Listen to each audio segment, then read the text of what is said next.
changing smiles, changing lives, because that is so powerful. I can tell you, so many people haven't smiled in years. So many people feel miserable because they can't go out because could be one missing tooth, one dark tooth. They have shame. Kids today feel shame when they're young, when they're losing some teeth and they don't understand why, or if they have very yellow teeth. When we look at anything which is super quick, it isn't made with the right intention. And I can tell you that with a lot of confidence. And the day that I finished her teeth, she couldn't stop crying. She looked in the mirror as if it was somebody else. And, years and years and years after, also her parents keep thanking me that I kind of gave her a youth that she was missing out. How did you feel about it? I feel like crying when you see that happen. What's really saddens me, Greta, is that I've seen dentists here suggesting veneers to 16-year-old kids. Why are we putting these patients through extra things that they don't need in their life?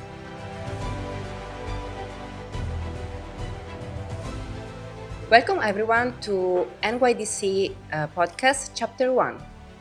Hi Ajay, how are you? Very well, thank you. How are you doing, Greta? Good, thank you. I know you are a very well-known dentist, but I have some questions for you today. First of all, why did you choose to become a dentist? I became a dentist by default. It was never a choice for me. I wanted to be a cardiothoracic surgeon. It was in grade 8, I remember. I was seeing a documentary on BBC, and I saw a very moving moment in which there was a cardiologist or a cardiothoracic surgeon who saves a child's life. And the parents are so grateful and there is so much emotion. And I said, that's what I want to do one day. I want to save lives. But living in the country that I did at that point in time, which is where I come from, India, the competition was very intense. So the first year I could only get into dental school. And I said, I'll do 1 year of dentistry because it has the basic sciences, and then I will switch to medicine the year after.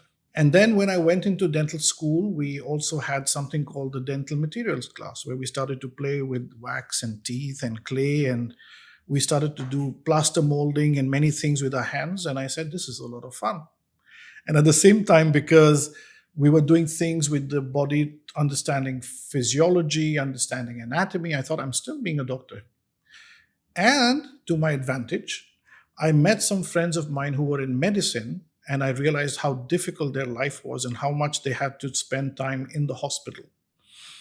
So I thought with my interest in creativity and the things that I like, I think I'm better off being a dentist because I can have a good work-life balance. And as I grew in dentistry, I realized that I love it more than anything else, and the rest is history. So very proud and very glad to be a dentist. How are you apart from dentistry? As human as we all are. But there I is can a confirm it. But no, there are things that I like to do beyond dentistry. I have very humbly and very gladly, I have 2 wonderful kids, so I'm a father to them. And it gives me great pride and joy to see them grow as beautiful human beings. So that's an achievement, I think.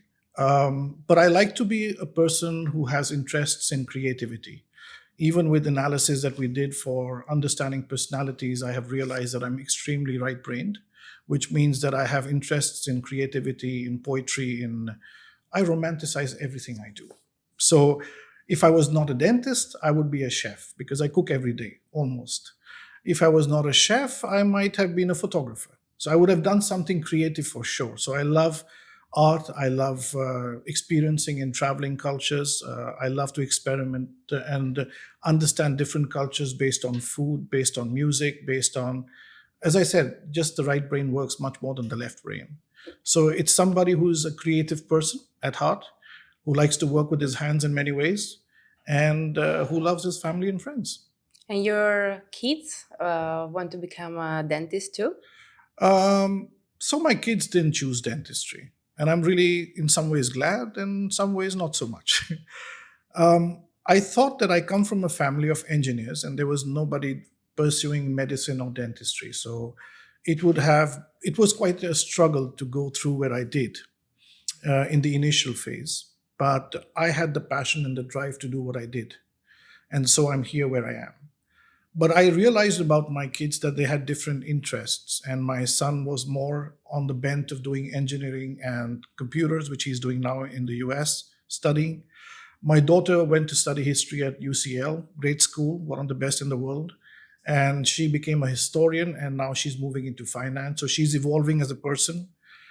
And I also feel sometimes, and I've seen in my journey, where you have a second, third generation medical or a dental profession, if your kids are not so passionate about it, you can drive them nuts. And you can drive yourself feeling miserable that why are they not driven like you? So I think there is less pressure on the kids to perform that way. And in some ways, they could have taken over the job and learned very quickly because of the global approach that we have. They could have had a much shorter learning curve. So I guess some things to do with destiny, something with choice, and something by divine power. So I don't know. From my experience, dentist always has no time. So how can you manage your time between dentistry and your kids as well, that they are living also far from you? How do you feel about So it? my kids just left a few years back when they went to university. And as life and choice might have it, I actually spent more time than the average Joe or average father, I would say. And I'm not saying people who work from home, but as circumstances in life happens, and I'm very blessed that I had the custody of my kids after my divorce. For the last 14 years, I've more or less single parented them. I'm not trying to take any credit. I would do it if I had to do it again, but I love them to bits. And the fact is, I think when we say we don't have time for something, is because we have other things on our priority list. So if I had worked longer, would I have made more money? Yes. Would I have had a better car? Maybe yes. Would I have had a bigger house? Maybe yes. But then I wouldn't have the memories that I built with them. So for me, it was all about saying, what is enough?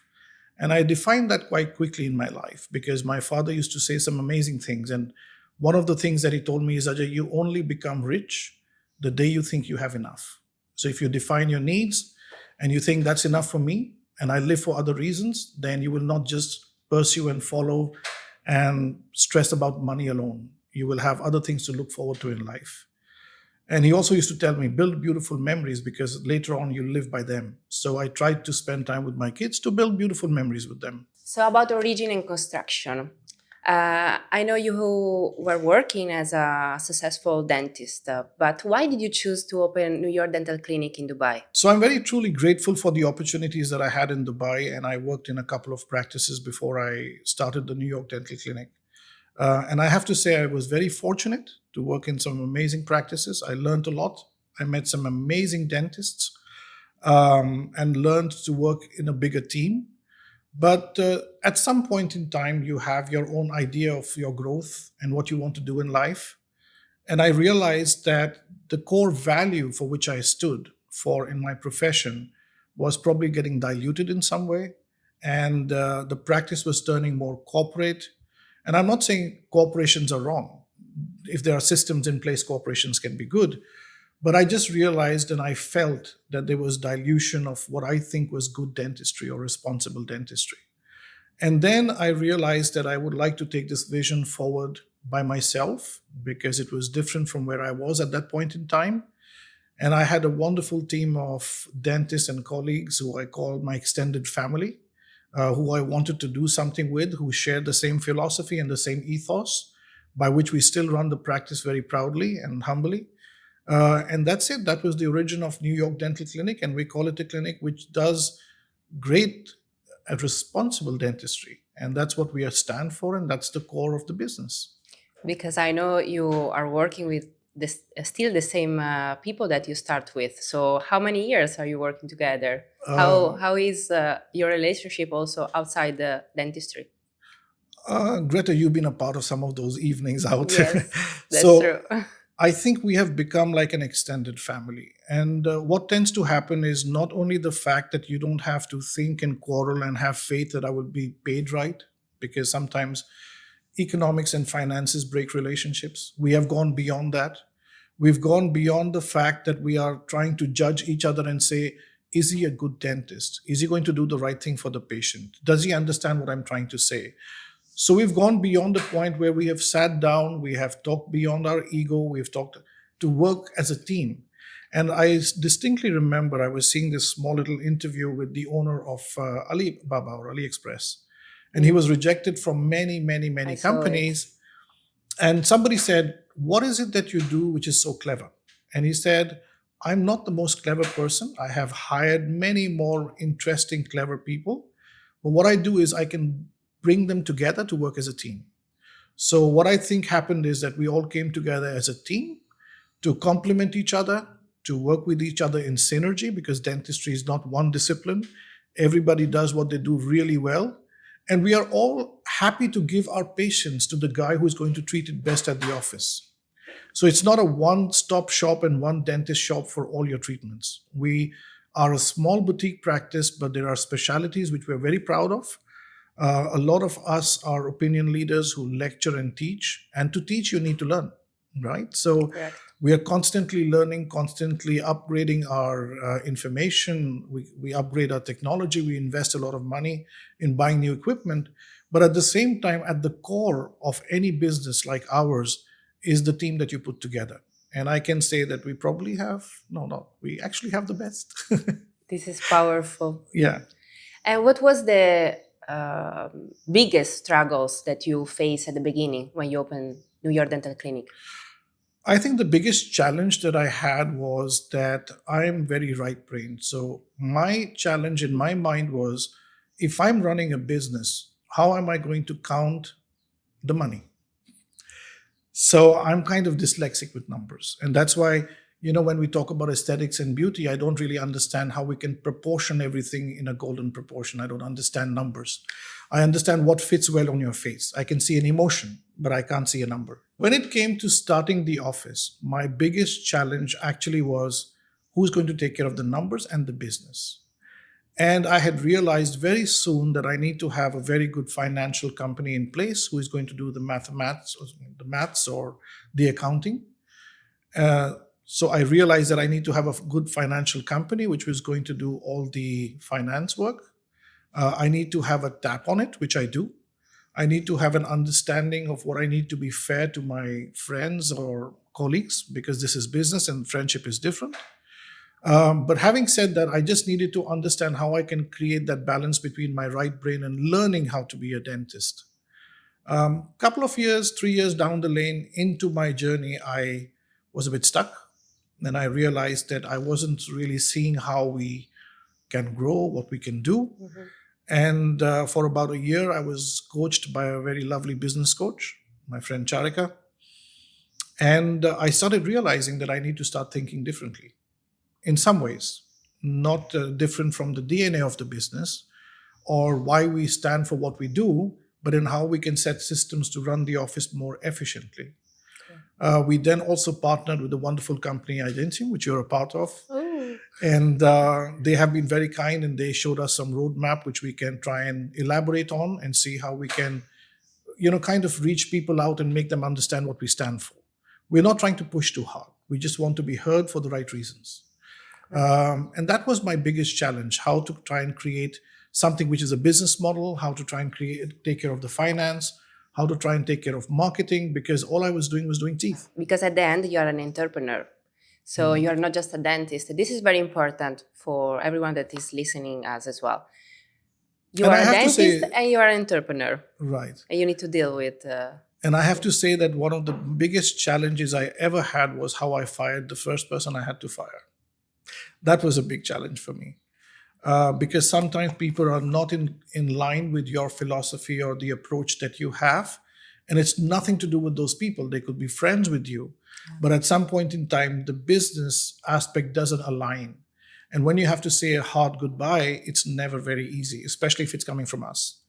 And So also those when have been... when you need to give a feedback, this is also a delicate part, especially I'm for very you. honest and I'm brutal. So Yes. that I think I can work around, because I don't tend to be rude, but I am quite honest. And, for me, what matters most is that we have to be an efficient team who has to do the very best for our clients. There is no compromise on this. Correct. So if somebody needs to listen to something which is a little bit bitter, parents always advise their kids only for their better. If they are not in a drunk state or abusive, but in the real sense of the world, that's what parenting is. So I don't think I'm very hard on anybody as such, but if I am, it's because we want the best for our patients. Now I want to ask you a tough question. So what makes you different compared to the other dental practice here in Dubai? I know there is a lot of competition here. Don't tell me about the marketing side, the marketing version. Tell me exactly what do you feel, why you are different. Um, Greta, I can just say that there are some very, very good colleagues in Dubai. I will never take it away that we are in a land of abundance. We have great dentistry here. I'm not trying to take it away. In fact, in a small city, we have some very skilled dentists. So kudos, and I give all my respect to all the clinicians out there who do good dentistry. But I sometimes feel that those good dentists are in different practices. So if I was to pick up A specialist, he's in one practice, and then B specialist, he's in another practice. And sometimes they are restricted by aligning themselves with only the lab that the practice owns, and they cannot experiment. They cannot say, okay, for this particular patient, I'm going to use another technician. They have to work with one person. So there are limitations within practices that I see. And they might not be, and they might be in line with what we stand for. But I think the two things that set us apart, and I'm not trying to say location opposite the Four Seasons or you come and park easy, which was the reasons why we chose the location. But I think what we really, really stand apart from is that we have a very small practice by Dubai standards, but we have a very powerful practice. We have very, very powerful dentists who are working there, who are authorities in their own field.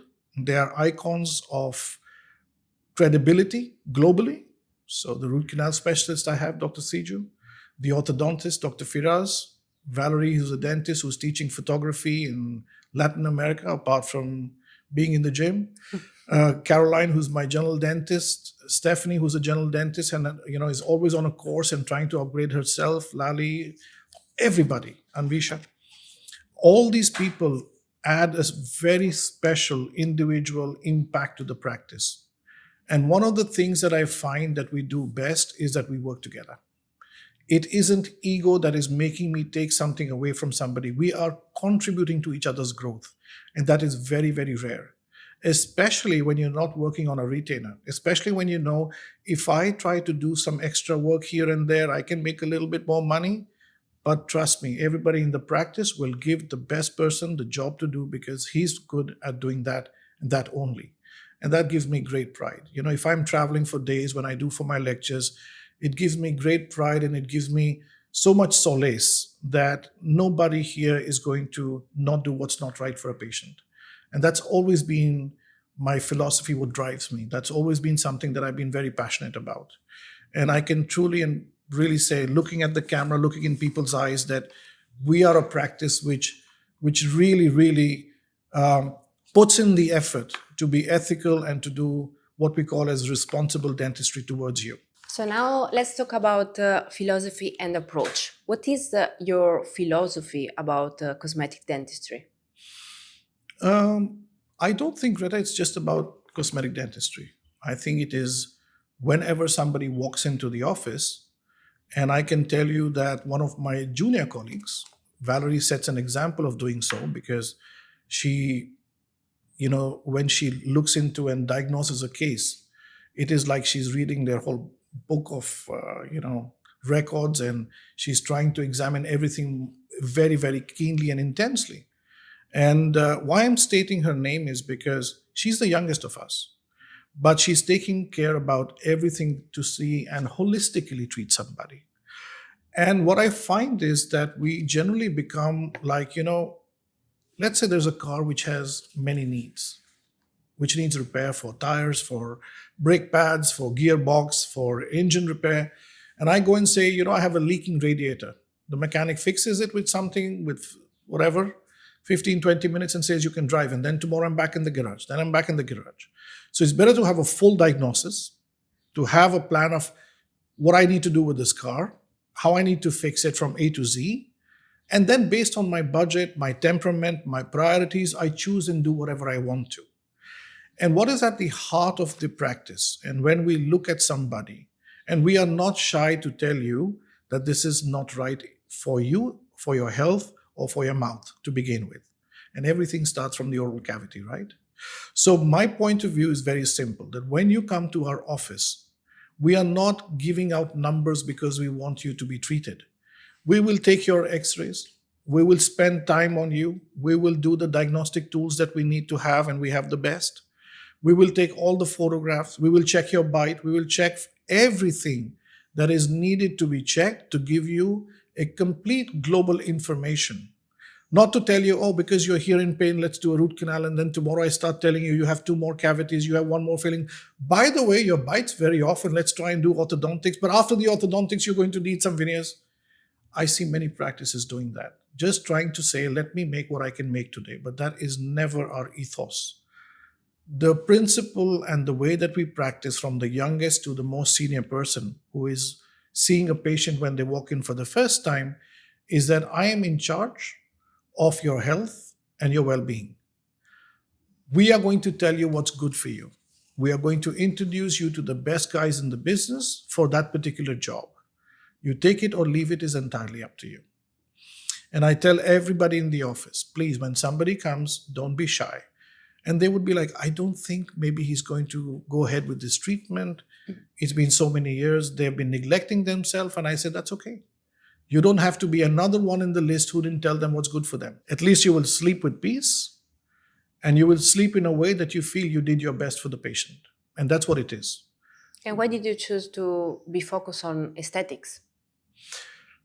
So aesthetics, I think, is something that naturally came to me as a part of when I was learning and doing dentistry. Actually, I was very good at maxillofacial and oral surgery. I was a junior surgeon resident for a year.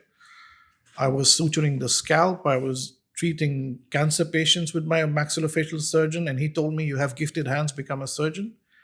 But, as they say about Spider-Man's uncle said to him, Peter's uncle, with great power comes great responsibility. And I think I felt like it was too much of responsibility. And I saw maxillofacial surgeons having to stay with hospitals, treat patients at odd hours.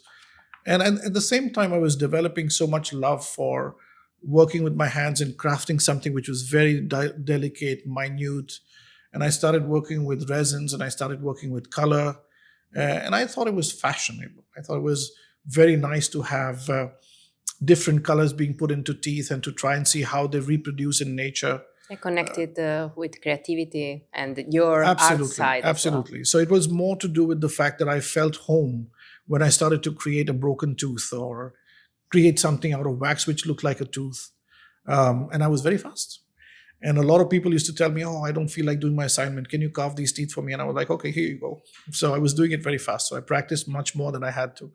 But I think over a period of time, I also realized, and I felt somewhere in some way, that when I am able to comprehensively treat somebody, and when they have a good aesthetic outcome, it actually changes lives. And I even write on our social sometimes hashtag, I say, changing smiles, changing lives, because that is so powerful. I can tell you, so many people haven't smiled in years. So many people feel miserable because they can't go out, because could be one missing tooth, one dark tooth. They have shame. Kids today feel shame when they're young, when they're losing some teeth and they don't understand why, or if they have very yellow teeth. Can you share with us one story that comes in your mind that really touched your heart? There are so many stories. I think it's an everyday story. One that make you cry. I think it was one of these situations where there was a girl who had neglected her teeth a lot. And her parents were coming to me, and she was feeling very embarrassed in school and in college. She was being bullied because she had kind of freckled skin, but at the same time, she didn't have good looking teeth, and she had certainly abused them by a lot of soft drinks and juice and whatever, unfortunately. And I took the step of doing her teeth very, very conservatively as much as I could, but I realized that if I don't do something with her teeth now, she won't have teeth till she's 30. And the day that I finished her teeth, she couldn't stop crying. She looked in the mirror as if it was somebody else. And, years and years and years after, also her parents keep thanking me that I kind of gave her a youth that she was missing out. And every time they come and they're like, oh, she's so happy with her teeth, Ajay, you did so well. It's been 10 years, but we feel so good. Thank you so much. So that gratitude is so powerful. And how did you feel about it? I feel like crying when you see that happen. Yeah, it's very powerful. Do you think today dentistry is becoming more about business than medicine, or what is your philosophy about it? So I think it's a way in which you approach dentistry. If you have a 50-year-old individual today who has a bad bite, who has got wear on their teeth, they're living well, no pain. They've managed to adjust with maladjustment, as we say. Um, but at the same time, it's not an efficient way to chew, eat, or live. And they have multiple other things that are coming along: gum recession, cracking teeth, etc. I think it is our obligation to tell them that yes, you can have invisible braces maybe today, but we can correct your bite massively just by changing the position of the teeth. People were shy to do that earlier. So people might say, "Oh, I'm 50 years old. Nobody said that to me. You're just trying to make money." So there's always a flip side to the coin and what you're looking at. So I think what is driven purely by health reasons can only be a form of medicine. And I always say to my clients that if I'm going to rehabilitate a big case, or if we are going to have multiple people come together to rejuvenate your mouth, my objective is how can I give you a healthy mouth for years to come? And the byproduct is going to be that you're going to smile better for the rest of your life.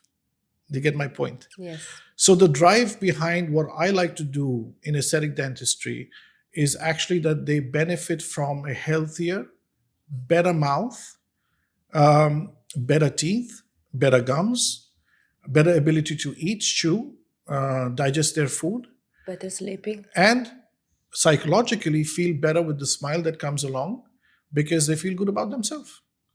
There are a few cases where, and people don't realize and understand that when even comes to orthodontics, for example, for children, a lot of times the orthodontist is seeing what is going to be the issue later on in life with the breakdown of teeth if they were not in the right position. But most parents feel we want to go to the orthodontist because he has crowded teeth and we want straight teeth. That's what the objective is. But what we are trying to pursue, what we're trying to achieve, what we're trying to gain and give is a healthy mouth for a lifetime.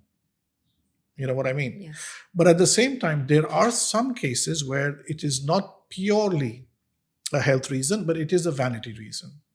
Some practices very proudly promote that as their benchmark for treatment. We do natural veneers. I don't know which tree they bring them from, but there's no veneers in nature. We make them.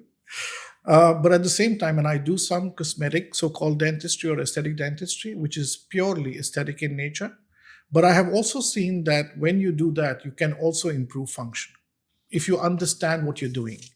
So as I said, if it is driven by function or by health, it can truly be something which is a medical aspect, or the greater aspect is the medical aspect.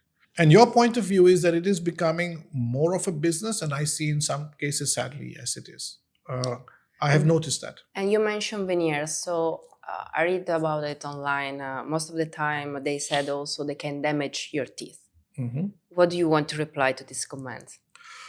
There is nothing, and I call it when people say that I have been to a dentist and they said we can do some bonding, we can do some no prep veneers where we don't touch your teeth, we put something on your teeth, and we can do what is called reversible dentistry. So if you don't like them, we take them off and you are the way you are. Take it with a pinch of salt because it's all bullshit.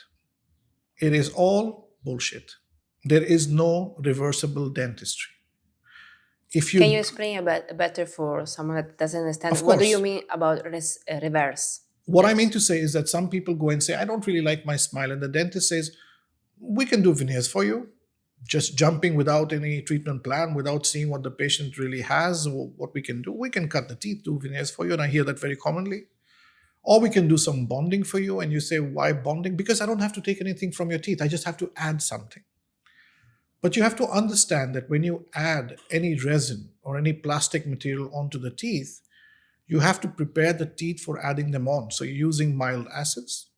You then use special glues, and then you add some material. It is very difficult, if not impossible, to remove it exactly where it was. Or no, it's impossible actually. So you will take away a little bit of the natural tooth away when you want to remove it in case somebody says, I don't like this, remove it for me. But what some dentists do is they sell it like reversible dentistry, that I can get your teeth back to where they were if you don't like it. So you don't have nothing to lose. You have something to lose. So be very prepared to see that there is no reversible dentistry. There are no prep veneers which are reversible. And you can only do no prep veneers, and I can tell you, after doing thousands for the last 25 years or 24 years, you can only do maybe 1 in 10,000 cases which is no prep. And I've done some, but it's trying to satisfy your ego and say, I have the best technician in the world and I can do something which is like a miracle. But most cases are not ideally suited for it. In most cases, you have to be very conservative. You need to preserve the top layer of the tooth. But at the same time, you cannot say that I can do miracles and we can do reversible dentistry. And I hear a lot of this, and it really saddens my heart. And when do veneers become dangerous? I think if there are a few reasons, and I will highlight them very quickly. If there is sometimes patients tell me that we went in, they prepared our teeth, 3 days later we had the veneers.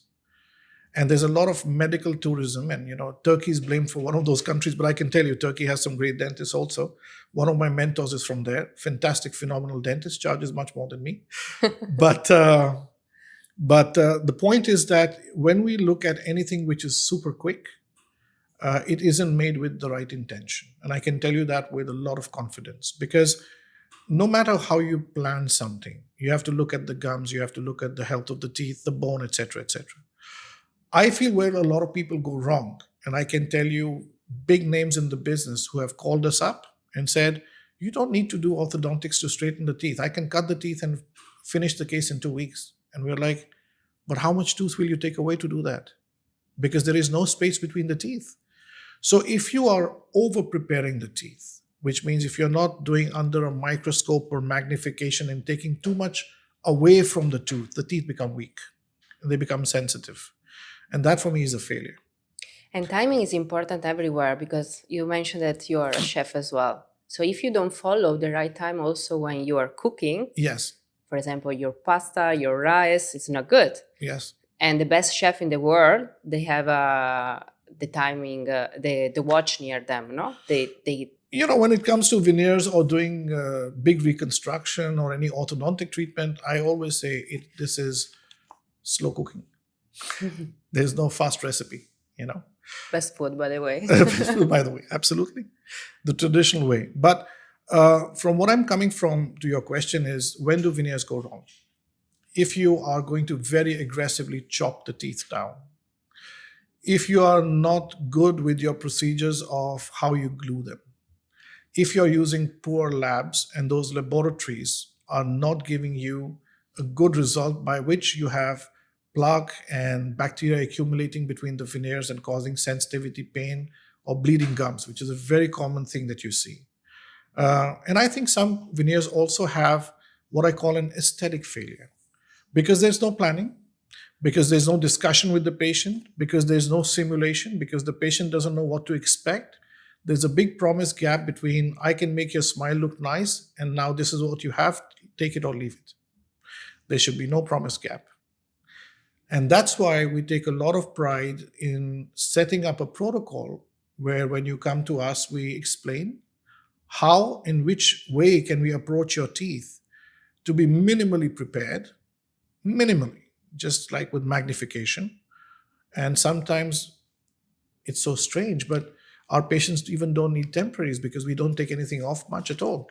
Yeah, because I saw a lot of pictures, especially from Turkey, unfortunately, with this slim teeth, which is a invasive preparation. It's absolutely horrible. So I think it's like, you should just scratch the surface with your nail like that, almost. It should be that precise. And at the same time, many a times we would suggest some alternative treatment. Sometimes they don't even need veneers. Sometimes we just straighten up the teeth, bleach them, and that's it.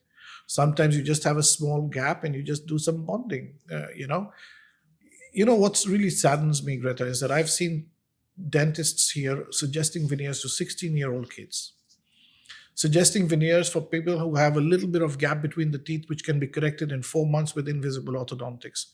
Why are we putting these patients through extra things that they don't need in their life? They don't need it. If somebody needs a whole mouth to be reconstructed, teeth to be taken out, we'll do it for you because that's the need of the hour. But I think over aggressive treatment with no planning is the biggest reason why we fail.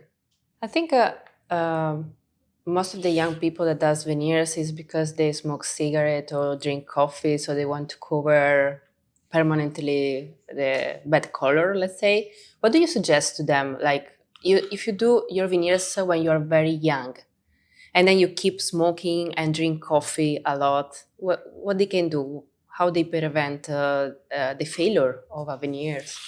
I can't say that veneers fail more or they do it because they have coffee or for whatever reason. I think we are consuming so much more coffee in the world, everybody should get veneers. But I don't think that is a reason. I think for some people, and we see that it was a bit of a fashion trend a little while ago where these chiclet white veneers were in, and you could see them from a mile or 2 miles or 5, like Burj Khalifa. You needed sunglasses. And I call them toilet white veneers or chiclets. Yeah, me too. And I would always tell everybody, this is really not good aesthetics because there is no color like that in nature. But what our minds are tuned to and what we have been conditioned to understand is white teeth means clean teeth. And it means a good, healthy individual. But I can tell you that the trend is becoming more realistic and reversing. I have some clients of mine, or a few or many, who want to remove those super white chiclets and want to have something which is bright but more natural looking, right? Which emulates nature more maybe than what their teeth were, but not as chiclet white as a toilet seat or a sink. But the point is that when you do veneers, you are less likely to stain your teeth because they have no surface energy. And that's why some people feel like if I have veneers, I will not have too many stains, etc., etc. But that should never be a reason. And then internally there are that should never be a reason to do veneers at all. In fact, if you have gum disease or if you're not taking care of your oral health, you should never have veneers anyways. Simple as that. So I would say first take care of your health. If you're on extra caffeine, extra nicotine, cut that off your system. And then talk about oral health and approach it in a holistic, healthy way. So you're a member of a global organization like Style Italiano and ESCD. So what are these organizations and why you are involved with them? Greta, my journey began with a group called Style Italiano about 14 years ago. It was 2 friends of mine, Angelo and Walter. Nice people. Very nice people, who started this idea about educating people globally. And they handpicked some people who thought could share their philosophy. And initially, we started in a very small way as some clinicians who love to do our job properly, to try and share similar philosophy of practicing dentistry in a certain way. And I think it has been one of the biggest changing milestones, if I may say so humbly, where with the vision of these 2 gentlemen and with the group that has been a part of this journey called Style Italiano, and now we call it Style Italiano Family, which I will speak a little bit about. But it has been so instrumental in changing dentistry globally, period. That's it. You know, this group was the first one which offered free education online, which means we were writing articles, we were publishing cases, we were writing tips and tricks on how you need to do something over the years from different cases and different things in restorative dentistry, adhesive dentistry, or aesthetic dentistry. And each of us had a different flavor to add to the group. And in all, we were bringing about some very good high-end dentistry cases, but we were giving it to the community, the dental community, absolutely for free, which is still for free. So if you join and become a member of what I call the Style Italiano family today, which has been recently launched after many years of evolution of the group, which I'm very proud and humbled to be a part of, it will give you value like you cannot imagine. You have hundreds and hundreds of cases. You have simple tips and tricks which you find in daily practice that you can use, and it can change the face of what you do every day. So there is so much that you can take home and put into your practice the next day that it's unbelievable. And to have that philosophy, to share it globally, to have 500,000 dentists follow you who are, inspired by you in some way, or are even adding to this pool and adding From value all over the all over world. the world, Yeah. all over the world, absolutely. And it is so special. It is so heartwarming to see how it has grown as an organization, how it continues to evolve and grow, and how it can be so powerful as your encyclopedia for restorative dentistry on your mobile phone. And now patients also can find dentists that are part of this global organization, Stile Italiano, through a doc locator around the world. Absolutely. And this make the group even powerful, let's say. So, as you rightly said, Greta, there's a doc locator now, and it's going to be a very valuable tool where patients can choose dentists in their area in a particular place based on certain skill set. So, for example, if you go to my profile, I'm in Dubai, you can check that this dentist is a member of the group called Stile Italiano, and there would be something written about you. So on the platform of Stile Italiano Family, we have a very special thing, like you said, where the patients can go to a doc locator, which means locate the doctor. And it essentially means that they can look into their profile, into their credibility, look into their specialization. And if some dentists are already posting something of credibility, they can actually view their work and what they're doing to increase their own value or visibility. It can really be a very effective tool for patients to choose the right dentist for what they want for their job. So I think it's a fantastic addition. Not only is it dentists following now, but patients can also follow the group. And for them, they can make a better informed choice on who's the best dentist for them. If you need to summarize Stile Italiano in one keyword, what do you say? If I have to, no, I can't say a single word. You need to find one. I think for dentists, Stile Italiano has been a miracle. It's been something which has led to so much. And for a patient? People don't realize that before that you had to pay, like me, I had to pay hundreds and thousands of dollars to get a DVD. Mm-hmm. Now it is open and it's for free. And you have to do nothing but click a button, be a member, and everything's available. So that is immensely powerful. And for the patient that heard for the first time Stile Italiano? I think it's something new for them. It will take a little bit of time in terms of evolution. But what they need to understand is that if there is a Stile Italiano dentist who is on the doc locator, go into his or her profile, check what they stand for, look at their work, and you will have a better chance of finding a good dentist for yourself than just randomly looking through the internet, for example. Now let's talk about insurance, because it's a hot topic here in Dubai. Do you work with insurance? Do you prefer just private dentistry? So Greta, I don't really work with direct billing insurance because from what I understand and what I realize is there are limitations to what you can do and what you can't do. So what I realize is that A, we are only able to do certain procedures. B, I also know that they pay not at least our fair price for that process. And in doing so, what you would do is you would undermine the quality of your work provided. And see, what I find very strange in some practices is that they would charge a patient who is paying with cash a different amount of money, and they will do the same job for an insurance pays, what the insurance pays, with a different kind of money, saying that there's more volume, so I would charge differently. And I just can't get this around my head. Maybe I'm naive, maybe I don't understand the business, but from my perspective and my understanding, I don't want to cut corners to cut quality for you. What I want to do is give you the best at a fair price. And what I also see is that in practices where insurances are accepted, and I'm not saying everybody, but I know, for example, in some practices where insurance are accepted because the dentist is paid so poorly or they might reject something, we tend to overtreat sometimes.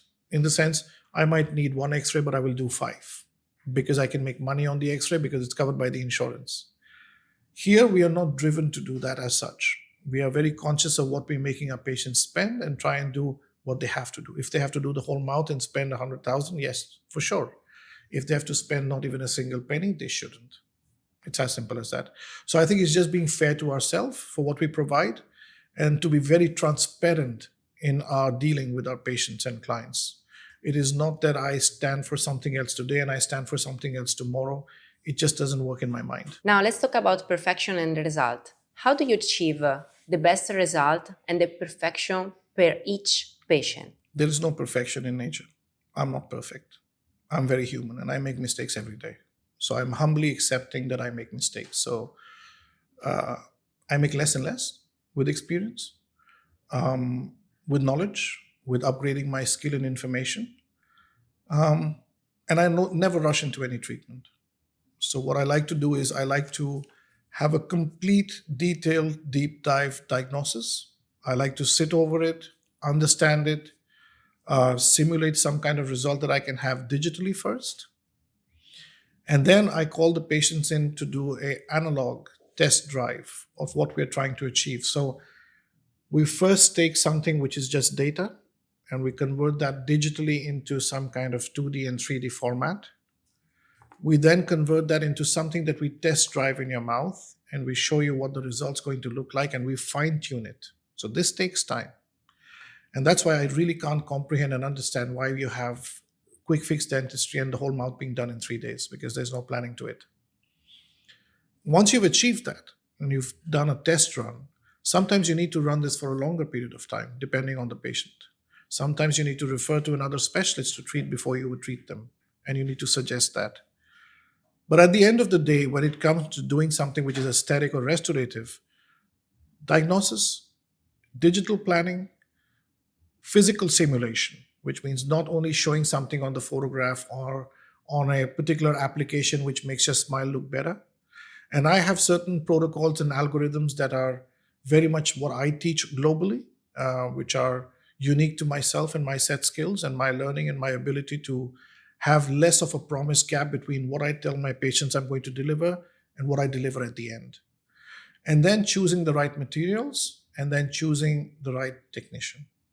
And have you ever faced a situation where the client wanted something that for you was a no, totally no, and you said to them, no, it's not possible to do it, or it doesn't suit you? And how was the reaction of the client? So, Greta, this is a funny story. Initially, I started to feel like I was not being myself in some cases.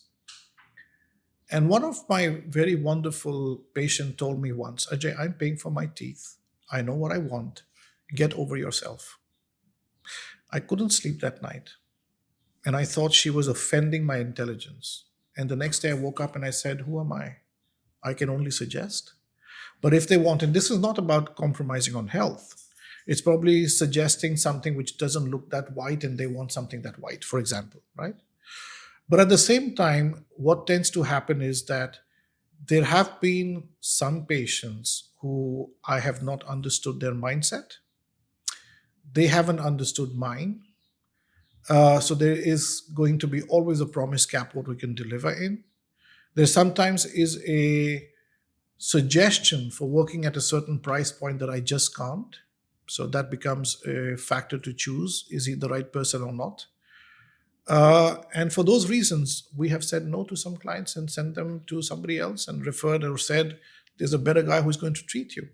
And today I feel that if I can't work with peace of mind and I don't understand you and you don't understand me, it's better to be treated by somebody else, I totally agree. Even in my business, I have the same philosophy. Absolutely. Sometimes we say that the energy walks in the door before you walk in. So you feel either you connect or you don't. And in medicine or in dentistry, especially when you come to invasive dentistry like implant surgery, or even just the response of your gums to veneers, I feel if you're not talking to them nicely or talking to the dentist nicely, something wrong is going to happen. So if you're not aligned in some way, and I think even spiritually, it shouldn't happen. Otherwise, you will get problems maybe in the future. Yeah. So yeah. there is no point. Yeah, absolutely. So now let's talk about the situation in Dubai. So how did you feel about the situation? How did you approach yourself in this situation and your clients as well, your patient? So Greta, first of all, I can only say that Dubai is home to me. Dubai has been home for many, many years, and I see it no other way. Because we are a country where there are so many expats living, we tend to feel this is not home. I strangely feel that if I have lived more than half my life here or close to half my life here, why can't this place be called my home? I also run a business which has given me so much in my life, and there are people that I'm responsible towards, which I refuse to stay away from in terms of responsibility. Yes, these are challenging times and testing times for one and all. I can never say that what is true is false or what is false is true, which means Dubai has seen some unprecedented, unfavorable condition towards itself, towards what's happening, and this war has been something nobody wanted. War is something which has come here uninvited, I would say, in many ways. And in having said so, it is what it is. And we have to say that with the kind of safety and security that we have been provided by the government here and the support that we get in terms of keeping us safe and informing us and taking care of us has been absolutely fantastic. You know, considering what's been thrown towards us and considering how much we have mitigated and negotiated and been able to ward off against, has been absolutely spectacular. So it gives me a lot of faith and confidence that this place is still safe for me to stay here, and I will continue to stay. And I'm very sure once this whole thing is over, it's going to come back and thrive. It will take some time. Let's be realistic about it. But it's going to come back again because the fundamentals are there. People here who are from the country, which means the Emiratis, are always welcoming of people who come here and do good for the country and for the city. So there's been always open arms by which you can come in here. I also feel that in many ways we are given information that is necessary, but there is no panic. And that is also wonderful because false news can create a lot of panic, and they make sure that that doesn't happen. And I also your feel, routine change, your daily routine and the no, practice? we are still running the practice the same way. We have a few less patients for sure. We have a couple of colleagues who, for different reasons, have chosen to travel, but they'll be back soon. And everybody wants to come back. Nobody wants to stay where they are, which is great news. So I think some people who have traveled will eventually come back and things will start looking up to normal. And I think Dubai will come back with a bang and be stronger than ever before.